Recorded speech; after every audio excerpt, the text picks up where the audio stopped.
السلام علیکم ورحمۃ اللہ وبرکاتہ۔ الحمد للہ رب العالمین، والصلاة والسلام علی سید الاولین والآخرین، نبی الانبیاء والمرسلین، وعلی آلہ واصحابہ ومن تبعہم بإحسان الی یوم الدین، اما بعد۔ وقد قال الله تعالى في القرآن الكريم: أعوذ بالله السميع العليم من الشيطان الرجيم. وإذ أخذ الله ميثاق النبيين لما آتيتكم من كتاب وحكمة ثم جاءكم رسول مصدق لما معكم لتؤمنن به ولتنصرنه إلى آخر الآية۔ صدق الله العظيم وصدق رسوله النبي الأمين الكريم، ونحن على ذلك لمن الشاهدين والشاكرين۔ وقال رسول الله صلى الله عليه وسلم: كنت نبيا وآدم بين الماء والطين، أو كما قال عليه الصلاة والسلام۔ بلغ العلا بكماله، كشف الدجى بجماله، حسنت جميع خصاله، صلوا عليه وآله۔ صلى الله على النبي وعلى آله وأصحابه وبارك وسلم۔ جہاں میں غل ہوا محبوب رب العالمی آیا، شہنشاہ دو عالم صاحب تاج و نگی آیا۔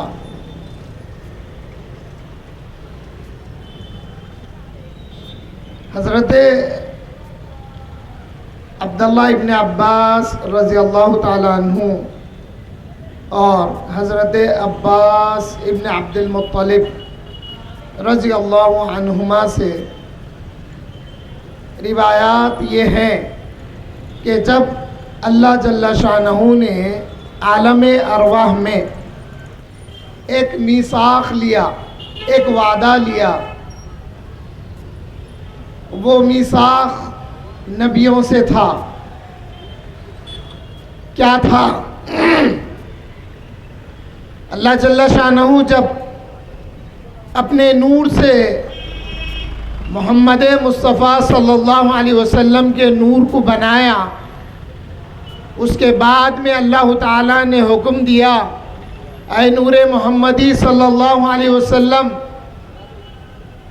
ان ارواحوں پر اپنا نور بکھیر دے۔ عالم ارواح کی بات ہو رہی ہے، اپنا نور بکھیر دے۔ جب رسول اللہ صلی اللہ علیہ وسلم نے اپنا نور جب ان ارواحوں پر بکھیرا تو جو ارواحیں رسول اللہ صلی اللہ علیہ وسلم کے نور کے دائرے میں آ گئی، جن ارواحوں پر نور محمدی نے غلبہ حاصل کر لیا، جن ارواحوں پر نور محمدی نے اپنے دائرے میں ان کو شامل کر لیا، وہ ارواحیں اللہ کی بارگاہ میں بول اٹھی: اے اللہ، یہ نور کس کا ہے جو ہم کو اپنے دائرے میں لے لیا ہے؟ اللہ تعالیٰ فرمایا: اے ارواح سنو، یہ نور میرے محبوب محمد مصطفیٰ کا نور ہے۔ اگر تم اس نور پر ایمان لاؤ گے تو پھر میں تمہیں نبوت و رسالت عطا کروں گا۔ اس لیے ہم اپنے عقیدے میں، اس لیے اہل سنت والجماعت کا عقیدہ ہے کہ رسول اللہ صلی اللہ علیہ وسلم نبیوں کے بھی نبی ہیں اور رسولوں کے بھی رسول ہیں۔ اس لیے کہ عالم ارواح میں جن ارواحوں نے رسول اللہ پر ایمان لایا، اس کی وجہ سے اللہ نے ان کو نبوت اور رسالت عطا کی ہے۔ حضرت عباس ابن عبد المطلب حضور صلی اللہ علیہ وسلم کے چچا نے فرمایا اس واقعے کی تصدیق اس آیت کریمہ سے ہوتی ہے وَإِذْ أَخَذَ اللَّهُ مِيثَاقَ النَّبِيِّينَ، یہ پوری آیت۔ ایک اور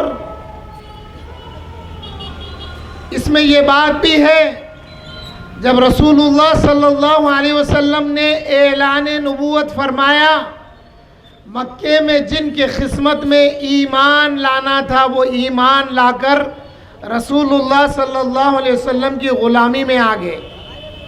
پھر جب آقا کریم نے مکے سے ہجرت فرما کر مدینہ منورہ میں تشریف لائے، آقا کریم نے جب اعلان وہاں بھی کیا، اللہ کی توحید کا اعلان کیا، اپنی نبوت کی اعلان کیا، تو مدینے میں یہود و نصارہ میں جو ایمان لانا تھا وہ ایمان لے آئے۔ مگر بات یہ بھی تھی، یہود و نصارہ اپنی کتابوں میں حضور کی آمد کی خبر کو پڑھ چکے تھے، اس کے باوجود ایمان نہیں لائے۔ یہ بات آقا کریم پر بڑی گراں گزری۔ اللہ نے فرمایا اے میرے محبوب، اگر یہ ایمان نہیں لاتے ہیں سارے کے سارے تو آپ دل پر اس بات کا بوجھ نہ لیں۔ اے میرے محبوب آؤ میں آپ کو عالم ارواح کی بات یاد دلاتا ہوں۔ اِذا کا صیغہ ماضی کی طرف لے جاتا ہے۔ اللہ فرماتے ہیں اے میرے محبوب آؤ میں آپ کو پیچھے زمانے میں لے جاتا ہوں، وہ زمانہ جب کچھ نہیں تھا تو بس ارواحیں تھی، ابھی آدم کی تخلیق نہیں ہوئی تھی۔ اس وقت کا زمانہ اللہ نے اپنے محبوب کو یاد دلایا۔ اے میرے محبوب وہ زمانہ عالم ارواح کا یاد کریے جس میں نے نبیوں کو نبوت اور رسالت دینے کا وعدہ اگر کیا تھا تو وہ آپ پر ایمان لانے کا فیض تھا۔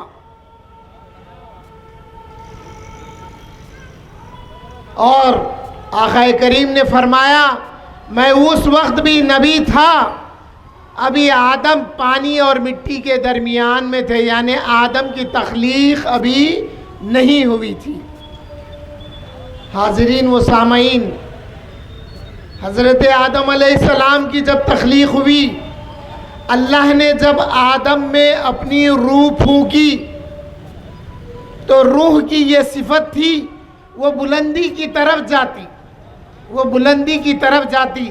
ہماری بھی روح جب نکال لی جائے گی تو وہ بلندی کی طرف جائے گی، یہاں تک کہ بارگاہ الہی میں اس کو پہنچا دیا جائے گا۔ روح اللہ سے جب آئی ہے تو اللہ کا قرب تلاش کرتی ہے، اور ہم جب عبادت میں اللہ اس کے رسول کی اطاعت میں مشغول ہوتے ہیں تو روح اللہ کا قرب تلاش کرتی ہے، تو ہمارے منازل اللہ کے قرب کے تلاش کرنے کی وجہ سے ہم کو قرب الہی حاصل ہوتا ہے۔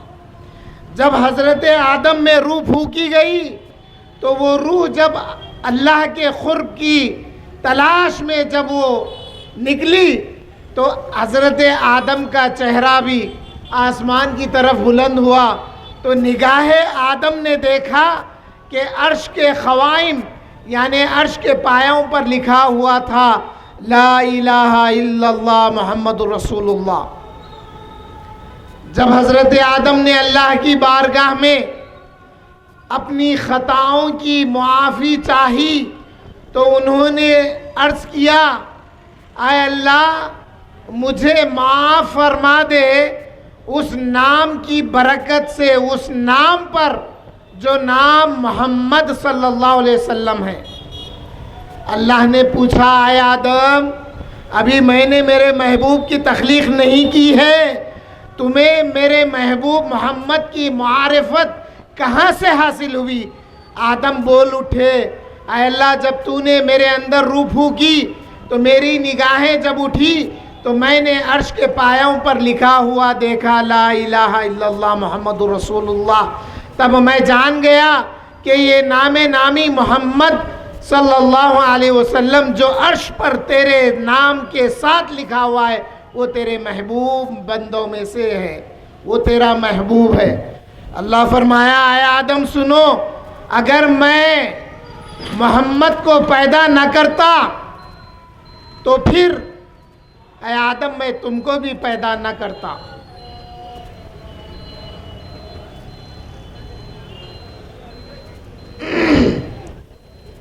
اللہم صلی علی سیدنا و نبینا و مولانا محمد و علی آلہ و صحابہ و بارک وسلم۔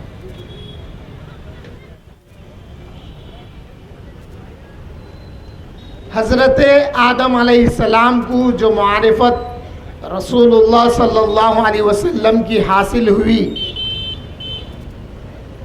اس کے بعد میں حضرت آدم سے لے کر مولا علی کا فرمان سنیے۔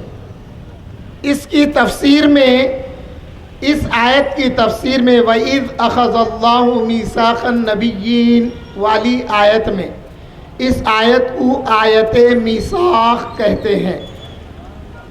اس آیت کی تفسیر میں مولا علی کرم اللہ وجہہ فرماتے ہیں حضرت آدم سے لے کر حضرت عیسیٰ نبینا علیہ السلام تک ہر نبی پر واجب تھا کہ حضور صلی اللہ علیہ وسلم کی آمد کی خبر اپنے امتیوں کو دیں اور اپنی اولاد کو بتائیں کہ آخری نبی جو آنے والے ہیں ان کا نام محمد صلی اللہ علیہ وسلم ہوگا، جن کا نام آسمانوں میں احمد ہے۔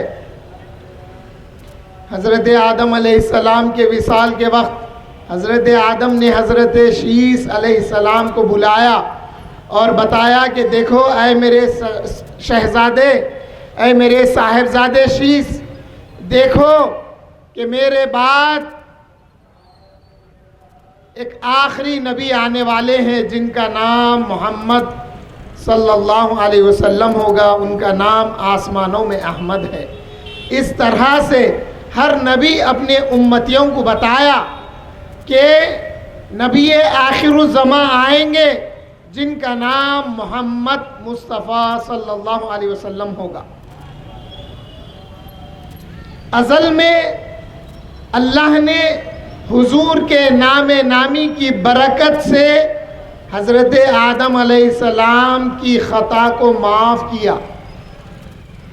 یہ بات انبیاء کے ذریعے بنو اسرائیل کو یہ بات جب پہنچی تو حضور صلی اللہ علیہ وسلم کا مکے سے ہجرت فرما کر مدینہ تشریف لانے سے پہلے، حضور صلی اللہ علیہ وسلم کا مکے سے ہجرت کر کے مدینہ منورہ تشریف لانے سے پہلے اہل کتاب مدینہ میں جمع ہو گئے تھے، اس لیے کہ ان کو معلوم تھا کہ آخری نبی آخر الزمان ہجرت کر کر اس مقام پر آئیں گے، ان کے انتظار میں یہ جمع تھے۔ اور سنیے، پھر مکے کے کفار اور مشرکین، وہ تو کفار اور مشرک تھے اہل مکہ، اہل مدینہ اہل کتاب تھے۔ جب کبھی اہل مکہ کا گزر مدینے سے شام کی طرف ہوتا، اہل مکہ تجارت کا قافلہ جب شام کی طرف جانا ہوتا تو ان کو مدینے سے گزرنا ہوتا تھا، تو یہ اہل کتاب اہل مکہ کو ڈراتے دھمکاتے تھے، اس لیے کہ وہ اہل مکہ اس وقت مشرکین تھے، کفار تھے۔ کیا ڈراتے تھے؟ سنو، جب تمہاری ہماری لڑائی ہوگی تو پھر ہم تمہیں ماریں گے۔ اور یہ کرتے کیا تھے؟ جب بھی مشرکین سے لڑائی ہوتی تو اللہ کی بارگاہ میں دعا کرتے، اے اللہ ہماری مدد فرما اس نامی پر جن کا نام احمد ہے آسمانوں میں، جو تیرے محبوب ہے، جو نبی آخر الزمان ہوں گے، ان کے نام پر ہماری مدد فرما۔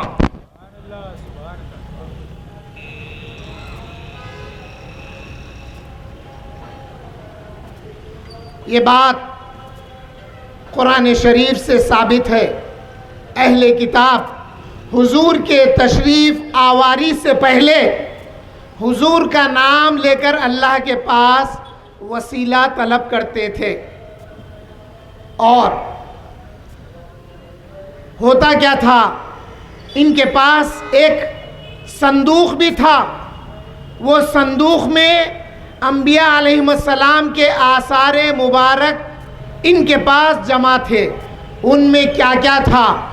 ان میں حضرت آدم علیہ السلام کا مسواک، حضرت آدم علیہ السلام کا مسواک، وہی مسواک حضرت موسیٰ کا عصا تھا، وہ اس تابوت میں جمع تھا۔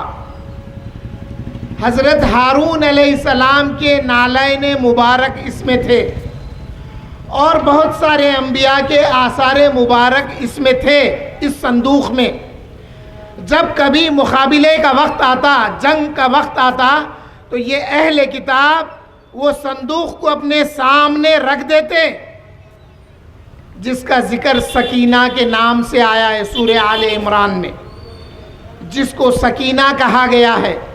اب ہاتھ اٹھا کر اللہ کی بارگاہ میں دعا کرتے، اے اللہ ہمارا مقابلہ مشرکین اور کفار سے ہونے والا ہے، اے اللہ تو ہماری مدد فرما اس نبی آخر الزماں کے نام پر جو سب سے آخر میں آنے والے ہیں۔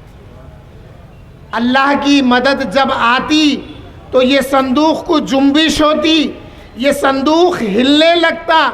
اب یہ یقین کر لیتے کہ ہماری مدد آئے گی نبی آخر الزماں کے نام پر، اور کفار اور مشرکین پر ہم کو غلبہ حاصل ہوگا۔ یہ ہے حضور صلی اللہ علیہ وسلم۔ تو جب اہل مکہ مدینے سے گزرتے تو یہ لوگ ڈراتے، تو جب حضور صلی اللہ علیہ وسلم نے مکہ مکرمہ میں اعلان نبوت کیا تو مکے کے جن کے نصیب میں ایمان تھا وہ ایمان لے آئے، بارگاہ رسالت میں حاضر ہوئے، حضور کی غلامی میں شامل ہو گئے۔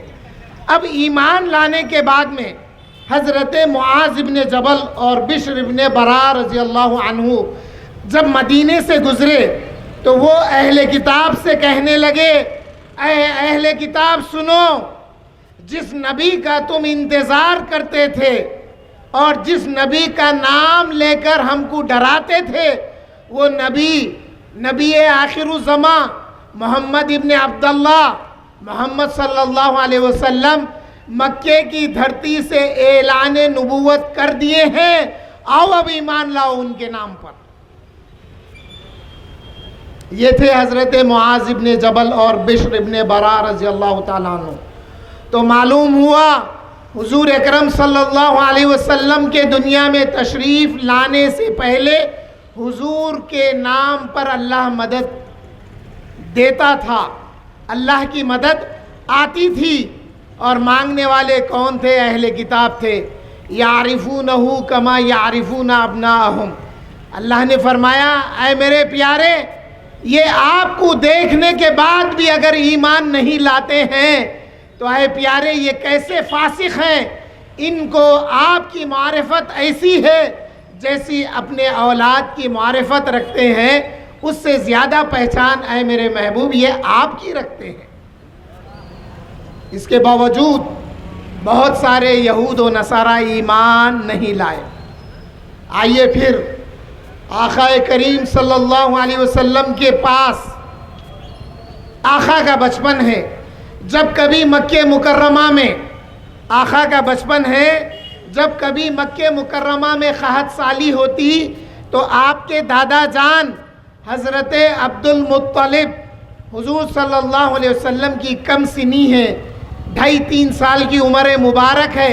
حضرت عبداللہ جانتے تھے یہ میرا پوتا نبی آخر الزماں ہوگا، اور یہ میرا پوتا محمد مصطفیٰ صلی اللہ علیہ وسلم ہے، جن کا نام آسمانوں میں احمد ہے۔ یہ آپ کے دادا جان جانتے تھے، اور آپ مکے کے سردار تھے، آپ متولی تھے، آپ سردار تھے مکے کے.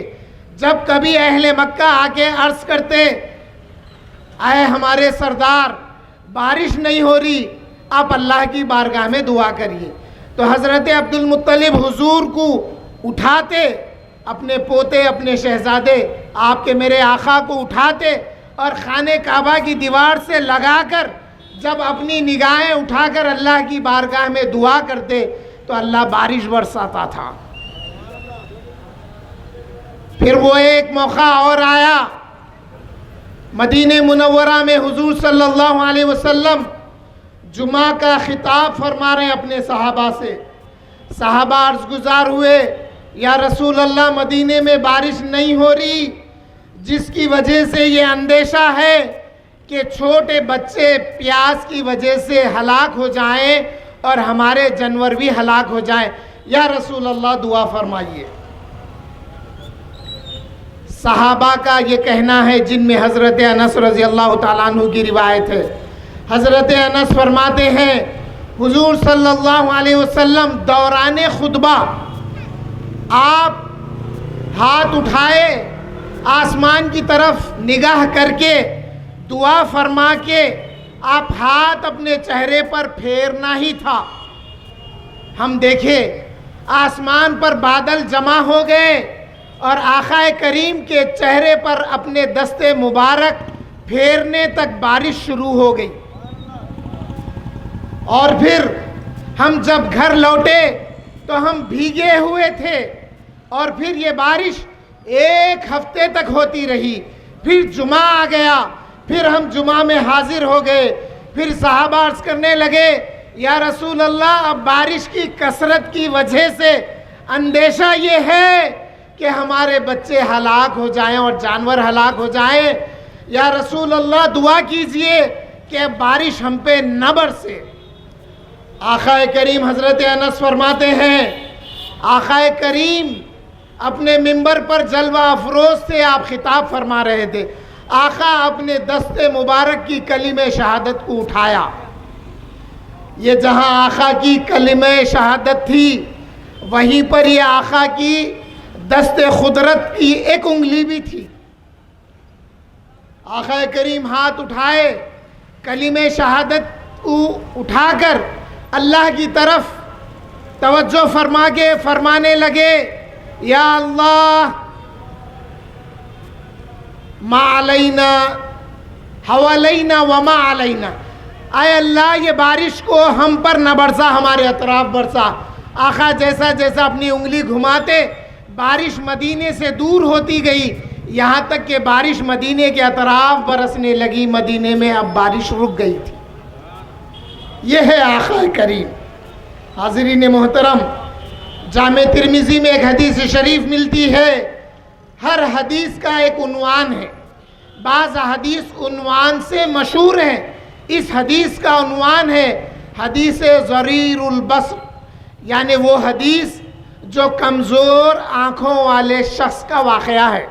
وہ شخص حاضر ہوئے، عرض کرنے لگے یا رسول اللہ صلی اللہ علیہ وسلم میری بینائی کمزور ہو چکی ہے، اے آقا آپ میری بینائی کے لیے دعا فرمائیے.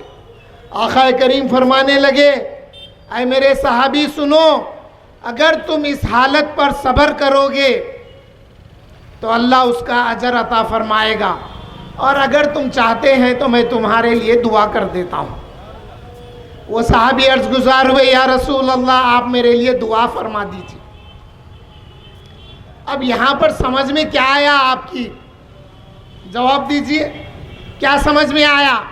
صحابی عرض کر رہے ہیں یا رسول اللہ میری بینائی کمزور ہو گئی ہے، مجھے اب صاف دکھائی نہیں دے رہا، مجھے دھندلا دھندلا دکھائی دے رہا، یا پھر یا رسول اللہ مجھے قریب کا دکھائی نہیں دے رہا، یا پھر یا رسول اللہ مجھے دور کا دکھائی نہیں دے رہا.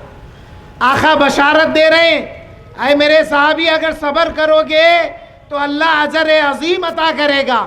مگر صحابی کی خواہش کیا ہے؟ صحابی کی خواہش ہے یا رسول اللہ آپ میری اچھی بینائی کے لیے دعا کریے. کیا سمجھ میں آیا؟ حدیث پڑھنے کے بعد تفقہ کیسے پیدا ہوتی ہے؟ ارے حدیث عاشقوں سے پڑھنا تو پھر دل میں عشق نبی آتا ہے، ورنہ اگر رکھوں سے پڑھیں گے تو دل میں محبت رسول نہیں آتی۔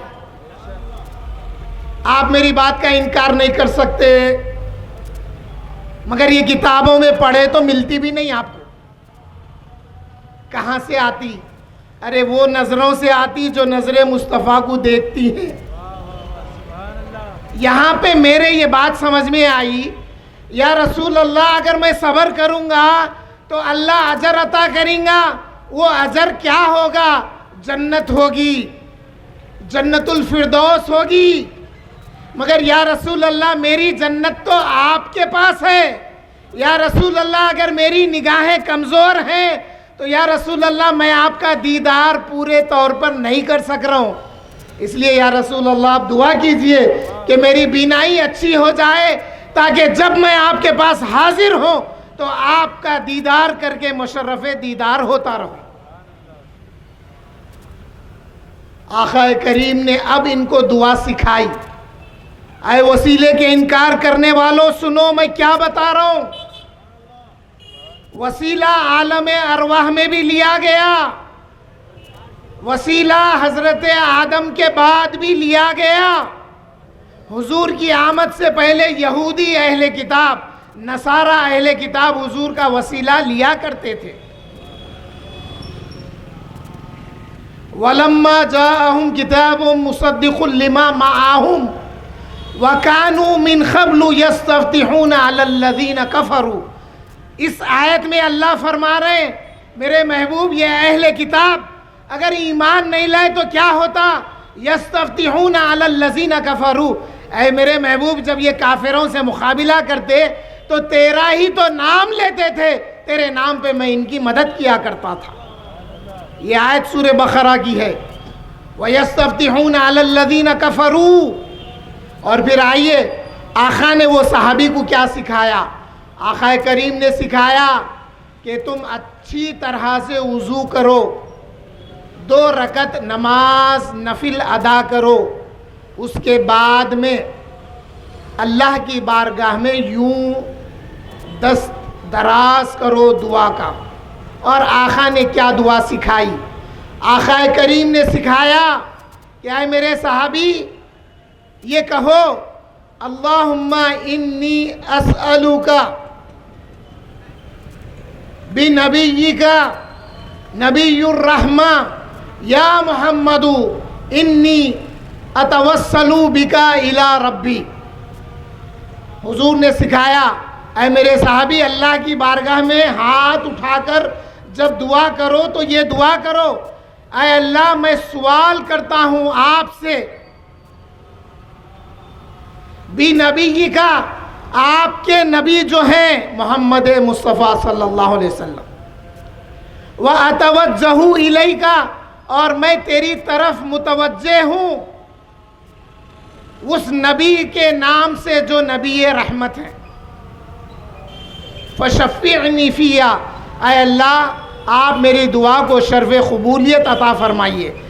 راوی حدیث کہتے ہیں جیسے ہی یہ صحابی اپنے چہرے پر اپنا ہاتھ پھیرے ان کی آنکھوں کی بینائی پہلے کی طرح آ گئی۔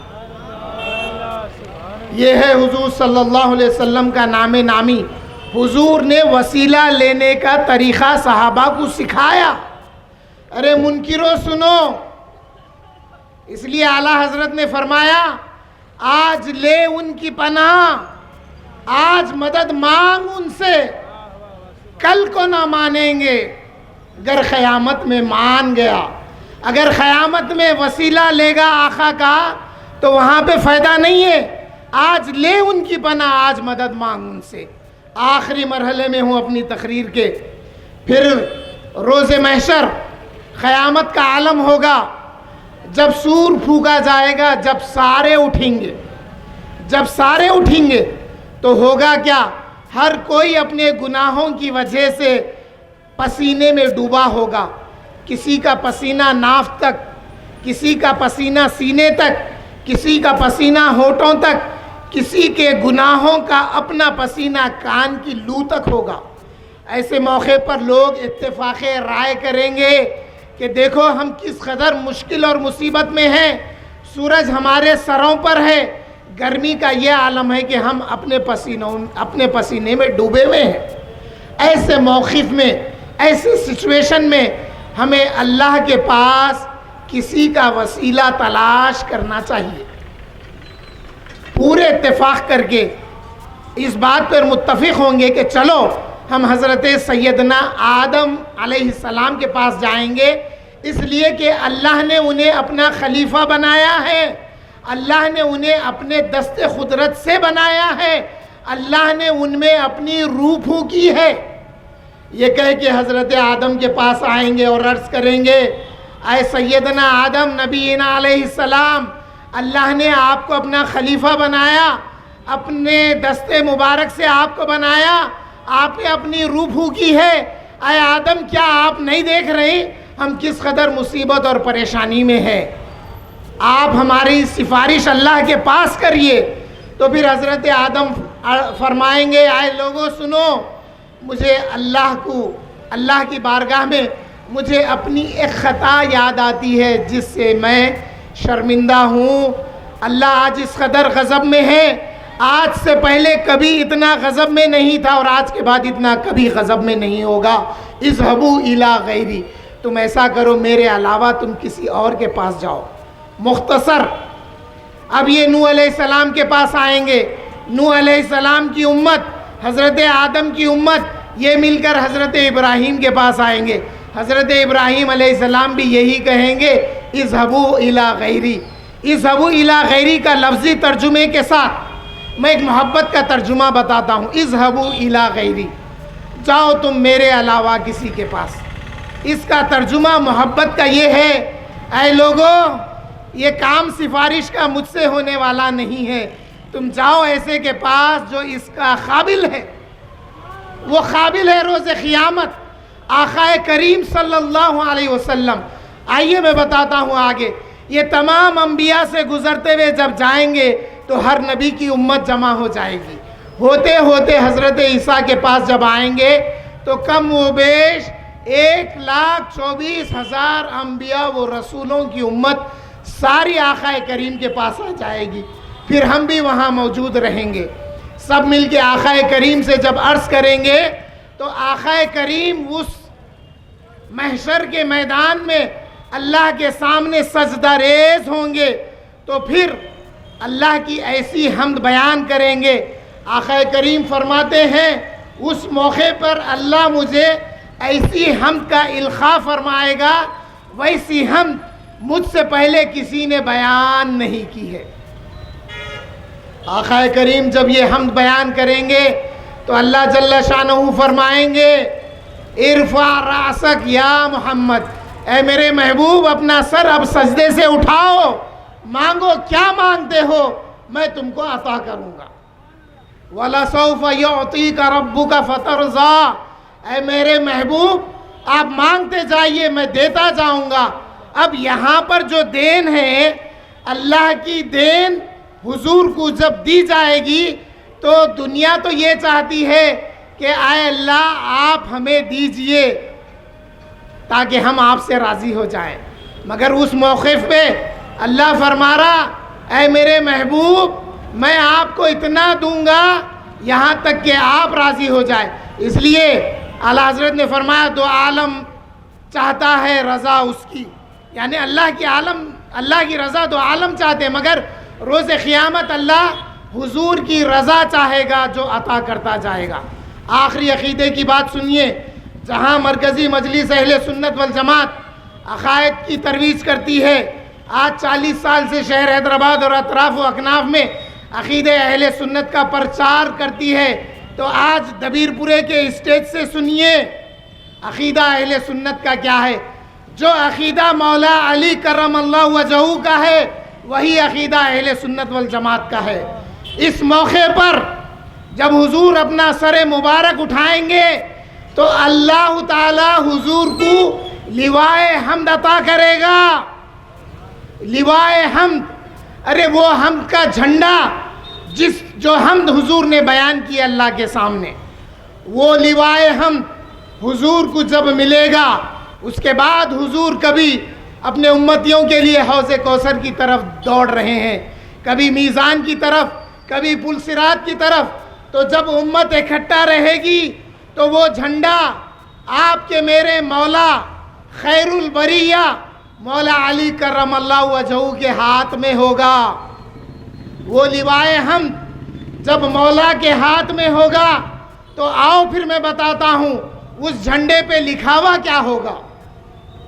وہ جھنڈے کے 3 ٹکڑے ہوں گے، وہ جھنڈے کے 3 ٹکڑے ہوں گے۔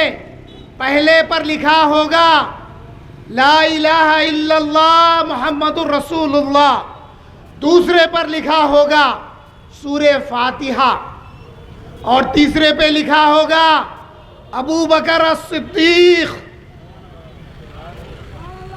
عمر الفاروق، تیسرے جملہ لکھا ہوگا تیسرے پہ عثمان ذو النورین، اور ایک روایت میں علی المرتضیٰ لکھا ہوگا۔ ارے یہ ابو بکر کے نام کا جھنڈا قیامت میں کون بلند کرے گا؟ تو وہ میرا مولا علی بلند کرے گا۔ وہ نام کا جھنڈا عمر الفاروق کا روز قیامت بلند کرنے والے کا نام مولا علی ابن ابی طالب ہوگا۔ وہ نام جو ذو النورین ہوگا روز قیامت جھنڈے پہ بلند کرنے والے کا نام آپ کے میرے مولا علی کرم اللہ وجہہ ہوگا، جس کو ہم خیر البریہ مانتے ہیں، جس کا نام لینے سے اہل سنت والجماعت میں قوت آتی ہے، طاقت آتی ہے۔ جب پریشانی آتی ہے، جب کمزوری آتی ہے تو مولا کا نام لیتے ہیں تو پھر ہم میں قوت اور طاقت آتی ہے۔ اسی مولا کے لوائے حمد کے تلے جس پہ خلفائے ثلاثہ کے نام ہوں گے، جس پہ خلفائے اربعہ کے نام ہوں گے، روز قیامت ہم اللہ کی جنت میں داخل ہوں گے۔ سبحان ربک رب العزت عما یصفون وسلام علی المرسلین والحمد للہ رب العالمین۔